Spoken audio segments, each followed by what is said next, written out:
Hello everyone. So today we are going for August 2022 की polity for specially UPSC and state service के papers के लिए, ठीक है। सो फर्स्ट टॉपिक हमारा है पॉलिटी एंड गवर्नेंस का पंचायत का extension, panchayat extension to the scheduled areas act, it is also known as the PESA act. तो हमारा पैटर्न पता है कि हम लोग पहले इसको करंट के थ्रू कवर कर लेंगे, फिर जो भी इसके स्टैटिक और इंपॉर्टेंट पॉइंट होंगे उसको हम लोग एक नोट्स के थ्रू देखेंगे, ठीक है। सो ये न्यूज़ में क्यों है, क्योंकि recently Chhattisgarh is the seventh state जिसने कि ये इम्प्लीमेंट किया है पीसा एक्ट को, ठीक है, on the world tribal day. तो वर्ल्ड ट्राइबल डे आपका कब आता है? 9 अगस्त को, ठीक है। ये इंटरनेशनल है, तो इंडिया में भी वर्ल्ड ट्राइबल डे सेलिब्रेट किया गया था, किया जाता है। तो Chhattisgarh is the seventh state. अभी हम लोग देखते हैं कि छत्तीसगढ़ अगर सेवेंथ स्टेट है तो कितने स्टेट्स में ये होना चाहिए और कितने स्टेट्स में ये इम्प्लीमेंट हो चुका है। तो टोटल जो पीसा एक्ट है, ये मैंने आपके स्टैटिक पार्ट में लिखा भी है कि जो आपके शेड्यूल 5 में 10 स्टेट हैं उसको कवर करने के लिए, उनमें जो ग्राम सभा होती हैं या फिर जो टायर थर्ड लेवल की जो गवर्नेंस है उनको स्ट्रांग बनाने के लिए, उनको ऑटोनॉमी देने के लिए, और जो ट्राइबल कम्युनिटीज़ हैं उनको उनको उनके पावर, जैसे collection of the foreign produce और ये सब के लिए है, ठीक है। तो उनके पास अपनी अथॉरिटी हो डेवलपमेंट और ग्रोथ के प्रोसेस में, मतलब वो जो कम्युनिटी है वो पीछे ना रह जाए, उनका उनका उनके राइट्स का वॉयलेशन ना हो। तो स्पेशली इस बात के लिए पीसा एक्ट बनाया गया था। ये आपका रिलेट कहाँ से करता है? ये आपका टायर 3 गवर्नमेंट, लोकल गवर्नमेंट है ना, लोकल सेल्फ गवर्नमेंट, पंचायती राज। तो पंचायती राज आपका है उसके थ्रू, उसके उसके ही पार्ट को एक्सटेंड करने के लिए, ठीक है। तो हम लोग ने देखा कि छत्तीसगढ़ हमारा सेवेंथ स्टेट था। इसमें ये बताया गया है कि 6 कौन कौन से अदर स्टेट हैं, ठीक है। बहुत पीस एक्ट हम देख लेते हैं। हाँ, तो इसकी जो कमेटी है, किसने रिकमेंड किया था? दिलीप सिंह भूरिया कमेटी ने। ये पीस एक्ट जो था वो 1996 में हुआ था। एंड है ना, इसको ministry of Panchayati Raj, obviously ministry of Panchayati Raj is the nodal ministry. क्यों? क्योंकि ये पंचायती राज गवर्नेंस का ही एक्सटेंशन है उन 10 स्टेट्स में, ठीक है, जो आपके शेड्यूल 5 में आते हैं। अगर आप लोगों को पता है तो आप लोग कमेंट में बता सकते हैं। उसके बाद पीसा एक्ट को हम लोग कॉन्स्टिट्यूशन विद इन कॉन्स्टिट्यूशन में बोलते हैं, क्योंकि इसमें आपके रूल्स हैं जो कि इन 10 स्टेट में ट्राइबल कम्युनिटी को गवर्न करने के लिए या टायर 3 लेवल पे गवर्न करने के लिए स्पेशली बनाए गए हैं, ठीक है। उसके बाद आपका यही है कि क्या कहते हैं, extension of the provision of part 9th of the constitution. अच्छा, आपका पार्ट 9th क्या है? जैसे आपके पार्ट है ना, part 1 union, part 2 citizenship, part 3 fundamental right, part 4, इसी तरह जो आपका पार्ट 9 है वो आपका पंचायती बॉडीज़ का है, ठीक है, थर्ड टायर थर्ड गवर्नमेंट का है, तो उसी का है एक पार्ट ये। लेकिन आपका शेड्यूल कौन से उसमें, और पंचायती राज जो आपका कौन से शेड्यूल में आता है? शेड्यूल 11th में। और पीसा किस में अप्लाई होता है? शेड्यूल 5 के स्टेट्स में, ठीक है। शेड्यूल 5 और शेड्यूल 6 आपके स्पेशल स्टेट है ना। शेड्यूल 6 में आसाम, मेघालय, त्रिपुरा, मिजोरम, और शेड्यूल 5 में आपके 10 स्टेट, ठीक है। इसमें आपका काउंट अगर आप करना चाहो तो राजस्थान से शुरू करो, पूरी बाउंड्री जो लगभग टच कर रहे हैं इधर आके। तो राजस्थान, महाराष्ट्र, गुजरात, एमपी, छत्तीसगढ़, झारखंड, आंध्र प्रदेश, तेलंगाना, ओडिशा, और ऊपर एक आपका ऊपर है Himachal Pradesh. North east India के कोई भी स्टेट इसमें नहीं आते हैं, ठीक है। फिर आपका ये है कि 10 स्टेट, ये हाँ देखो ये दिया तो हुआ है 10 स्टेट। फिर 7 स्टेट में ऑलरेडी हो गया है इंश्योर से। ये क्यों होता है? देखो मैंने आपको बताया, सेल्फ गवर्नेंस होता है। ग्राम सभा एक इंपॉर्टेंट बॉडी है, ठीक है। तो ये आपका, ये सब जो आपका पोर्शन है ये मेन से रिलेटेड है, major power of the gram सभा पीसा, या फिर सिग्निफिकेंस ऑफ द पीसा।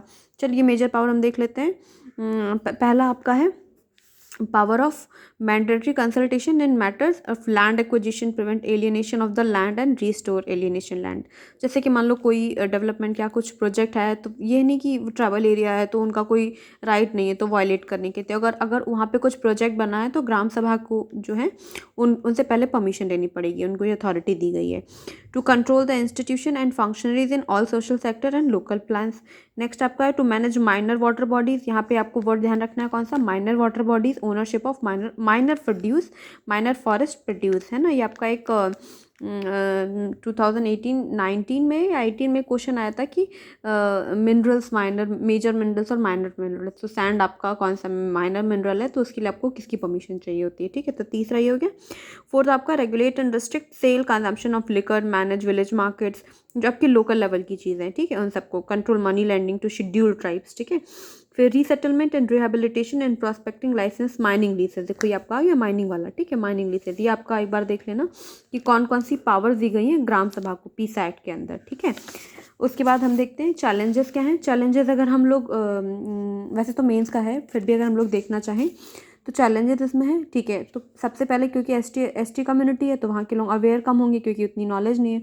तो फर्स्टली आप क्या हो गया, लैक ऑफ अवेयरनेस। चलो अवेयर भी कर दिया तो भी उनको उतनी पावर नहीं दी गई, ठीक है। तो ग्राम सभा पंचायत को लैक ऑफ ऑटोनॉमी या लिमिटेड ऑटोनॉमी, ठीक है। अब अगर ऑटोनॉमी मिल भी जाती है तो वायलेशन ऑफ प्रोविजन अंडर पीसा, ठीक है। तो Gram Sabha has not been empowered and strengthen to ensure people's participation in transparency, इतनी इनको पावर नहीं दी गई है। फिर आपका आता है इम्प्लीमेंटेशन। अब उनके पास पावर भी चालू है तो इम्प्लीमेंटेशन, अपने आपको पता होगा इंडिया में मोस्टली जो इश्यूज़ हैं पॉलिसीज़ या फिर स्कीम्स ना बनने के कारण नहीं है, उनके मेजरली बेटर इम्प्लीमेंटेशन के कारण है, ठीक है। फिर उनका एक्सपर्टीज़, क्योंकि उन लोग इतने एक्सपर्टीज़ नहीं हो सकते ना, क्योंकि थोड़ा सा वो एसटी जो ट्राइबल एरिया है वो ऑब्वियसली थोड़ा सा बैकवर्ड एरिया है ना, बहुत डेवलपमेंट नहीं है, तो एक्सपर्टीज़ कम है वहाँ पे। Inadequate institutional mechanism, lack of institutional mechanism है वहाँ पे। फिर क्लैरिटी नहीं है किस बात की कि ग्राम सभा किस किस मैटर में एक्चुअली उन्हें कंसल्ट किया जाए। बहुत सारे टाइम पे ऐसा आता है कि ठीक है ये प्रोजेक्ट मैंडेटरी नहीं है तो फिर मतलब उनके लिए तो उनको कंसल्ट भी नहीं किया जाता। The inclusion of the word consultation has been misconstructed repeatedly, है ना। कंसल्टेशन लेना और मतलब उनके ही बात को मानना, they are two different thing. Mandatory ऐसा कुछ करके होना चाहिए। फिर ओवरलैपिंग फंक्शन। फिर आपको क्या है, other feature of peace act में स्टेट लेजिस्लेचर और panchayat shall be in conformity with the customary law, मतलब जो भी लेजिस्लेशन स्टेट लेवल पे हैं वो पंचायत राज के जो है उनके कन्फर्मिटी में होना चाहिए। एवरी विलेज शैल हैव ग्राम सभा, ये आपका बहुत इंपॉर्टेंट पॉइंट है जो कि आपके पीसा एक्ट 1996 में आता है, ये ध्यान रखेगा कि एवरी विलेज के पास, हर गांव के पास एक ग्राम सभा होनी चाहिए, ठीक है। फिर every Gram Sabha to safeguard and preserve the tradition and custom of people, इसीलिए तो पीसा बनाया गया है। Gram Sabha has role and responsibility in approving all development works in the village, जो उस एरिया में जो भी डेवलपमेंट या प्रोजेक्ट या वो होंगे उनकी रिस्पॉन्सिबिलिटी ग्राम सभा के पास है। Then every panchayat to have reservation of seat, हाँ ये वाला पॉइंट आप प्लीज़ ध्यान रखिएगा कि पंचायत के पास, जो इस एरिया की जो पंचायत है उनमें मिनिमम 50% का जो रिजर्वेशन होगा वो कम्युनिटी पॉपुलेशन पे होगा, और उसका जो चेयरपर्सन होगा पंचायत का हर लेवल पे, ठीक है, वो एसटी ही होगा। ये आप ध्यान रखिएगा, इस पीसा एक्ट के अंदर है, ये आपका नॉर्मल पंचायती वाला नहीं है, ठीक है। पीआरआई पंचायती राज इंस्टीट्यूशन नहीं, ये आपकी स्पेशली 10 स्टेट्स के लिए बोला जा रहा है, ठीक है, जहाँ पे पीसा एक्ट अप्लाई होता है। उसके बाद आपका वे फॉरवर्ड, ठीक है, आप उनको अवेयर करो, उनको प्रॉपर फंडिंग दो और लोकल लेवल पे क्या कहते हैं इनको इन्वॉल्व करो, वुमेन पार्टिसिपेशन, ठीक। तो अभी हम लोग इसमें देख लेते हैं स्टैटिक पार्ट। स्टैटिक पार्ट इसमें क्या है, तो इसका स्टैटिक पार्ट है पीसा एक्ट जो है उसको constitution with in the constitution भी कहते हैं, ठीक है। फिर आपका है कि Chhattisgarh notified the rules for the world tribal day, आपका स्टेट लेवल के देख लिए 9 अगस्त जो है आपका वर्ल्ड ट्राइबल डे है, और छत्तीसगढ़ आपका 7th स्टेट है। दिलीप सिंह भूरिया कमेटी रिकमेंडेड है। दिलीप सिंह भूरिया कमेटी किससे रिलेटेड है, पीसा एक्ट से रिलेटेड है। कौन रेगुलेट करता है, अब इसको ट्राइबल अफेयर नहीं लगाना है इसमें, ठीक है, मिनिस्ट्री ऑफ ट्राइबल अफेयर नहीं है इसमें, ministry of Panchayati Raj nodal ministry है, ठीक है। आर्टिकल आपका 244(1) है। पार्ट आपका 9th है। शेड्यूल 11th में local government in village areas आती है, उसी का एक्सटेंशन है, और अप्लाई कहाँ होती है, panchayat to the schedule area of 10 state. कौन से 10 स्टेट, जो आपके शेड्यूल 5 में मेंशन है, ठीक है। अब आपका आता है नेक्स्ट टॉपिक, स्पोर्ट गवर्नेंस। तो स्पोर्ट गवर्नेंस में क्या आता है आपका, स्पोर्ट गवर्नेंस, देखिए यूपीएससी जो है वो बहुत ज़्यादा स्पोर्ट रिलेटेड न्यूज़ नहीं पूछती है, हालांकि 2021 में उसने 2 स्पोर्ट्स के क्वेश्चन पूछे थे, but just think about it कि वही 2 क्वेश्चन आपका पेपर नहीं डिसाइड कर रहे थे, ठीक है। आप वैसे भी 100 क्वेश्चन नहीं करने वाले थे, नहीं करते मोस्ट मतलब 95 स्टूडेंट नहीं करते हैं, तो आप और अपनी चीज़ों को मतलब स्ट्रांग रखिए। चलिए फिर भी हम देख लेते हैं। तो इंडिया में एक कमेटी ऑफ एडमिनिस्ट्रेटर्स थी, ठीक है, जो कि आपकी फुटबॉल जो इंडिया की टीम है उसको रेगुलेट करने के लिए बनाई गई थी। इस कारण से क्योंकि एक ऐसा थर्ड पार्टी गवर्निंग हो गई थी, इसलिए जो फीफा है उसमें इंडिया की टीम पार्टिसिपेट नहीं कर पा रही थी, ठीक है। अब इसमें न्यूज़ देख लेते हैं क्या एग्जैक्टली दिया है। आफ्टर उसको जो कमेटी ऑफ एडमिनिस्ट्रेटर थी उसको सुप्रीम कोर्ट ने जब डिसॉल्व कर दिया उसके बाद से इंडिया कैन पार्टिसिपेट। तो क्या है, after the dissolution of the committee of administrator by the supreme court, the bureau of the FIFA council has lifted the suspension of all India football federation. ठीक है, तो जो कमेटी ऑफ एडमिनिस्ट्रेशन थी वो supreme court ने FIFA all India football federation FIFA fair के लिए कर दी थी, और मतलब स्पोर्ट्स कोड या गाइडलाइंस के लिए अभी इसका डिसोल्यूशन हो गया है। ठीक है, तो इससे डिसोल्यूशन से हेल्प क्या मिलेगी, it will also help India to hold FIFA under 17 women's world cup 2022। अब आप ये बताओ कि वुमेंस वर्ल्ड कप जो फीफा का हुआ है अंडर 17 वो हुआ कहाँ है, वो हुआ इंडिया में। ठीक है, इंडिया में अगर स्टेट पूछा जाए तो ओडिशा भुवनेश्वर में, फिर गोवा में, फिर महाराष्ट्र मुंबई में। ठीक है, कौन सी कंट्री जीती है, स्पेन जीती है अगेंस्ट कोलंबिया। ठीक है, Colombia first time winner semifinals finals में पहुंची थी, लेकिन फिर भी हार गई, और स्पेन 2 टाइम विनर है। ठीक है, इसमें कुछ खास नहीं है, फिर ये बताया गया sport governance administration in India मतलब कैसा है। ठीक है, इंस्टीट्यूशनल फ्रेमवर्क कौन से हैं, ऐसा कुछ ऐसा बहुत रिलेटेड नहीं है। अब स्पोर्ट्स की है तो मिनिस्ट्री कौन सी होगी, ministry of youth affairs and sports होगी। ठीक है, sport organisation under Olympic chartered, इसकी एक Indian Olympic association and state Olympic association जो है साई, इसकी बॉडी है।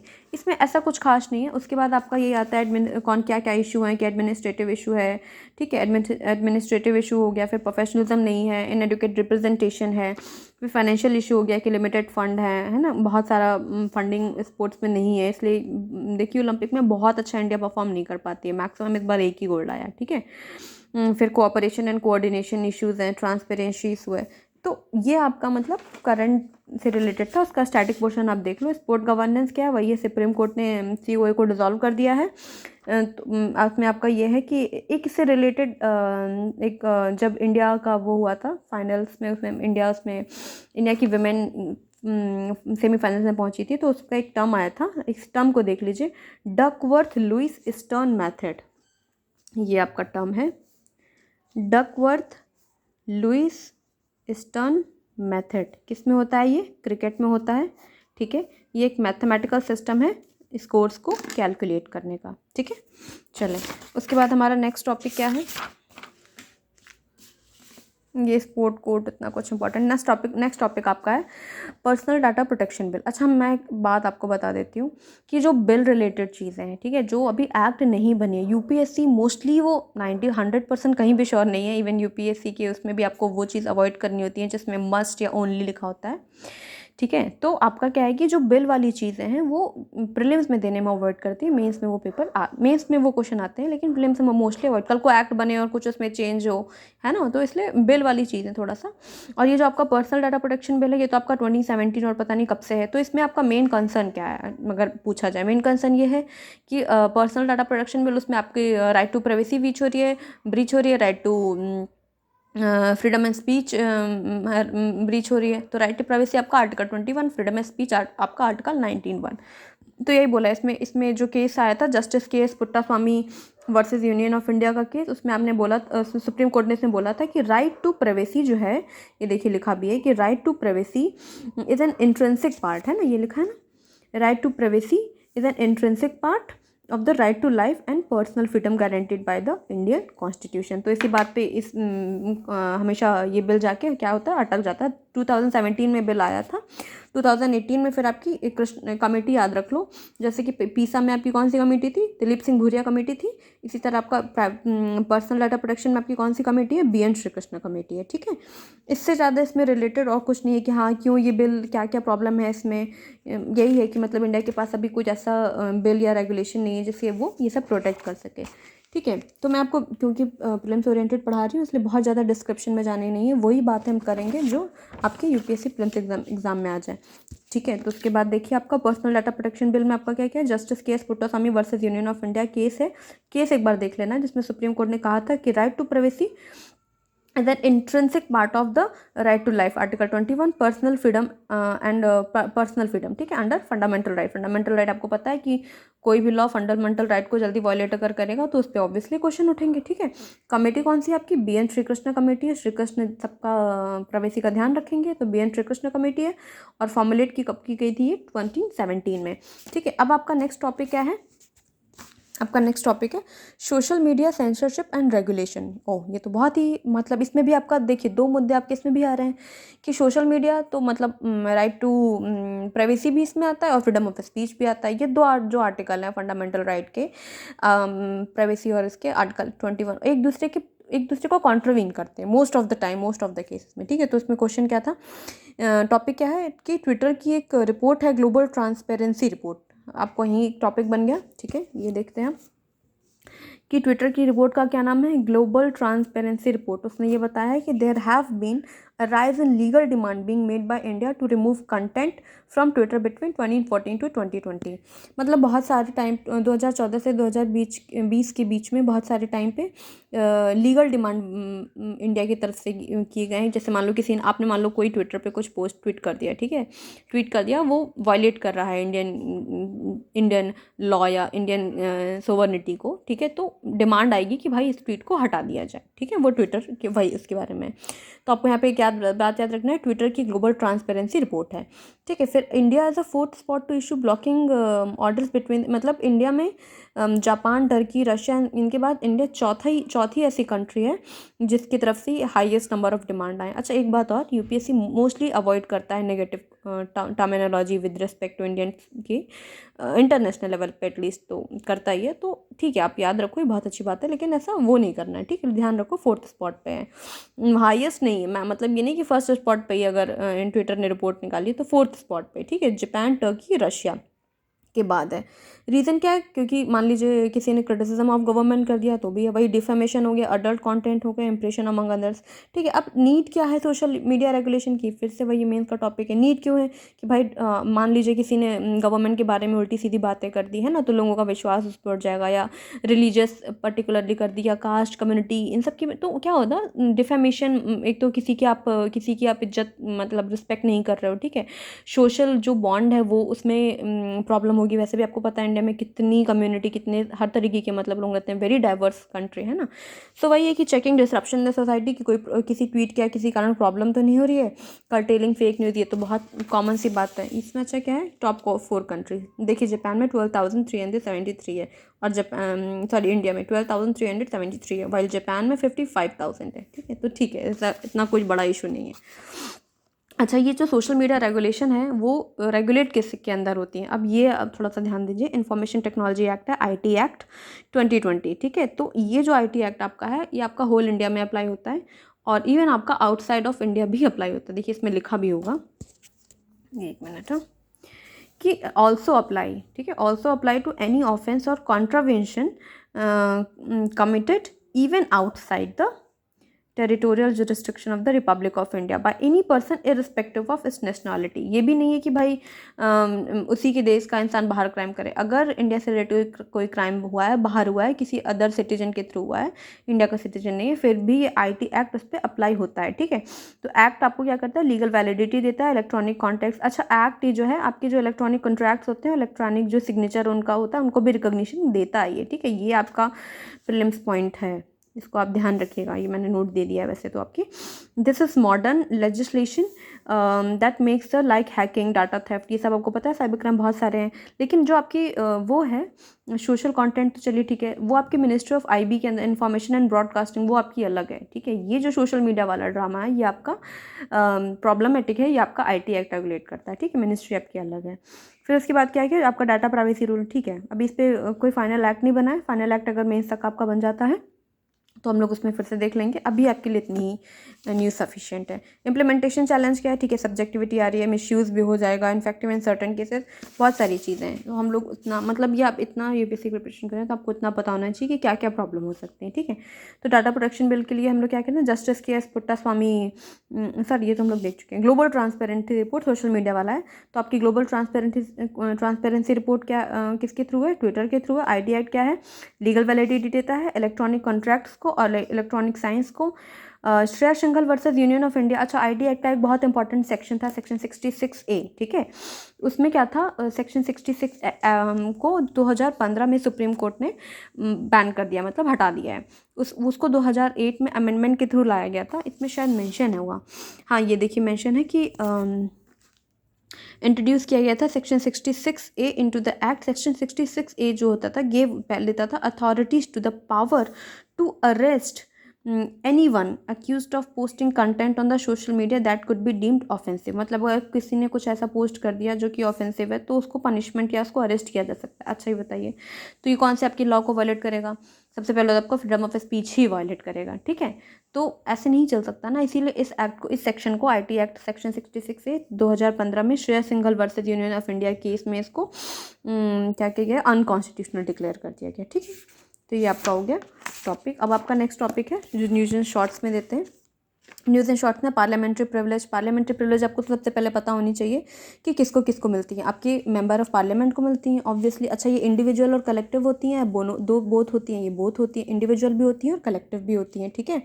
आपको ये रीज़न पता होना चाहिए क्यों मिलती है पार्लियामेंट्री प्रिविलेज। भाई पार्लियामेंट्री प्रिविलेज होने के कारण मतलब स्मूथ फंक्शनिंग हो सके, ठीक है। ये नहीं कि कुछ काम हो रहा है और बीच में आके अरेस्ट हो गया, ये है ना। पार्लियामेंट्री प्रिविलेज लक्ष्मीकांत में दे रखा है। अगर आपको डिटेल में चाहिए तो आप मुझे बताएं, मैं अच्छे से समझा सकती हूँ, ठीक है। अब इसमें क्या है कि हाँ, एक और बात, जो एमपीज़ होते हैं वो क्रिमिनल केसेस में उनको ये प्रिविलेज नहीं होती है, सिर्फ सिविल केसेस में होती है। और सिविल केसेस में भी वही आपका 40 day plus 40 day after commencement of the session, यही लिखा है इसमें। These right are also given to the those individual. ये सिर्फ मेंबर ऑफ पार्लियामेंट को नहीं मिलते, ये उनको भी मिलते हैं जो पार्टिसिपेट करते हैं कमेटी में या स्पीक बोलते हैं, जैसे attorney general of India, union minister. अब आपको हमें ये बताना है कि ये तो सबको पता है कि प्रेसिडेंट को प्रिविलेज मिलती हैं, ठीक है, लेकिन आप हमें बताएं कि प्रेसिडेंट को पार्लियामेंट्री प्रिविलेज मिलती है या उसकी अपनी स्पेशल प्रिविलेज है, या दोनों है, ठीक है। और उसके जैसे इसमें और एमपी में पार्लियामेंट्री प्रिविलेज में प्रेसिडेंट को क्रिमिनल में प्रिविलेज मतलब अरेस्ट से वो है, सिविल में नहीं है, जबकि मेंबर ऑफ पार्लियामेंट को सिविल में है और क्रिमिनल में नहीं है, ठीक है। तो स्पेशल प्रिविलेज आर्टिकल कौन सा है? स्टेट लेजिस्लेचर को भी मिलती है ऑब्वियसली। 105 जो है आपका पार्लियामेंट में है और 194 जो आपका स्टेट लेजिस्लेचर में। One of the privilege is that a member of parliament can not be arrested in a civil case. हाँ, ठीक है, सिविल केस में आपका 40 डे प्लस 40 डे आफ्टर। अगर क्रिमिनल केस है तो तुरंत अरेस्ट भी हो सकता है। Parliament till now has not made any special law to exhaustively codify, मतलब ये कोडिफाई नहीं है, वर्ड याद रखना, parliamentary privilege are not codified, ठीक है। सिग्निफिकेंस क्या है कि वही ये मेंटेन अथॉरिटी करेगा, प्रोटेक्शन फ्रीडम ऑफ स्पीच करेगा, इफेक्टिव फंक्शन, क्योंकि आप देखते हो कि पार्लियामेंट का जब सेशन होता है तो क्या हमारा थोड़ी होती है, ठीक है। इसी काम ने स्टैटिक पार्ट जो है वो इसमें दे रखा है कि पार्लियामेंट्री प्रिविलेज क्या है, यूनियन मिनिस्टर है, एजी ऑफ इंडिया, एमपी, प्रेसिडेंट को उसके अंदर में नहीं, उनके उसका अपना अलग प्रिविलेज है। Article 105 parliament, article 194 state legislature, no immunity in criminal cases, ठीक है। और सिविल केसेस में no arrest for the 40 days before and after the commencement of the session. फिर आपका ये 14th vice president of India, state level का question, Jagdeep Dhankhar, फिर 14th vice president बने हैं। प्रेसिडेंट के बाद ये vice president second highest constitutional post होती है, आर्टिकल 63। आप हमें ये बताएं कि इसके इलेक्टोरल में कौन कौन पार्टिसिपेट करते हैं, क्या स्टेट लेजिस्लेचर पार्टिसिपेट करता है या फिर सिर्फ यूनियन सेंट्रल लेवल पे ही पार्टिसिपेशन होता है, ये आपको बताना है। Elected by method of the indirect election, obviously आप कभी वाइस प्रेसिडेंट का उनको इलेक्शन देने जाते हैं क्या? नहीं जाते हैं ना। Members of N electoral college consist of the member of both house the parliament. इसमें चलिए बता ही दिया कि पार्लियामेंट के ही दोनों मेंबर्स होते हैं इसमें, नॉमिनेटेड और इलेक्टेड बोथ, लेकिन इसमें स्टेट लेजिस्लेचर के मेंबर पार्टिसिपेट नहीं करते, जैसे कि प्रेसिडेंट में करते हैं लेकिन वाइस प्रेसिडेंट में नहीं करते हैं, ठीक है, ध्यान रखना है। He hold office for a 5 year, ठीक है, और ex official chairman of the Rajya Sabha. चलिए, इलेक्टोरल बॉन्ड क्या है, मैंने लास्ट वीडियो में बताया था। इलेक्टोरल बॉन्ड ये होता है पॉलिटिकल पार्टीज जो होती है उनकी फंडिंग के लिए है, ठीक है, उनके लिए होता है। 3-4 पॉइंट इसमें याद रखिएगा। ये इसका जो पूरा क्रक्स है मैंने ये नोट बना दिए हैं इसके। ये क्या होते हैं आपके, इंटरेस्ट फ्री होते हैं, 15 दिनों के लिए वैलिड होते हैं फ्रॉम द इशू डेट। जैसे सपोज दैट आज मैंने किसी को फंडिंग करी तो 15 दिन के अंदर उसका, ये इंडिविजुअल भी निकाल सकते हैं, पॉलिटिकल वो भी निकाल सकते हैं, और ऑब्वियसली केवाईसी अपडेटेड होने चाहिए, ठीक है। ये 1000, 10,000, 1 लाख, 10 लाख एंड 1 करोड़ के उसमें होते हैं, ठीक है। और SBI केवल ऑथराइज्ड बैंक है, और कोई भी बैंक इलेक्टोरल बॉन्ड इशू नहीं कर सकती, ठीक है। उसके बाद आ गया जम्मू एंड कश्मीर का इलेक्टोरल रूल। हाँ, इलेक्टोरल रूल वही वहाँ का रिप्रेजेंटेशन ऑफ पीपल, RPA 9051। इसमें आपको बस ये ध्यान रखना है can avail the opportunity to get enlisted as a voter in JNK in accordance with the provision of the RPA 51। पहले क्या था, अच्छा 2019 में ये रिवाइज़ किया गया है। जब 370 आर्टिकल था तो उसमें यह था कि जो ऑर्डिनरी रेसिडेंट हैं उनको वहाँ पे वो नहीं करनी थी, लेकिन ऑर्डिनरी रेसिडेंट अब क्या हुआ है with article 370 scrap there will be single electoral roll not for the assembly and parliamentary polls. ये आपको ध्यान रखना है, सिंगल इलेक्टोरल रोल है क्योंकि ऑब्वियसली यूनियन टेरिटरी है। RPA determine the conduct of election, RPA 1951। Ordinary resident वो होते हैं जो किसी दूसरे स्टेट के या उसके होते हैं लेकिन जेएनके में रह रहे होते हैं कि किसी काम की वजह से, बिजनेस की वजह से, कोई भी अदर रीज़न। तो provided the person gets their name deleted from the electoral roll on their native, जैसे उन्होंने वहाँ के उसमें अपना उनका नाम हट गया तो वो यहाँ पे वोट कर सकते हैं।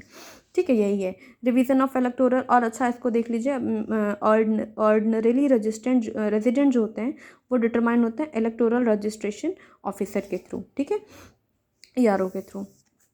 रिकॉग्निशन माइनॉरिटीज़, पहली बात तो इंडिया में दो टाइप की माइनॉरिटीज़ है, मैं इसको सबका आपको क्रक्स बता देती हूँ। लिंग्विस्टिक और रिलीजियस माइनॉरिटी।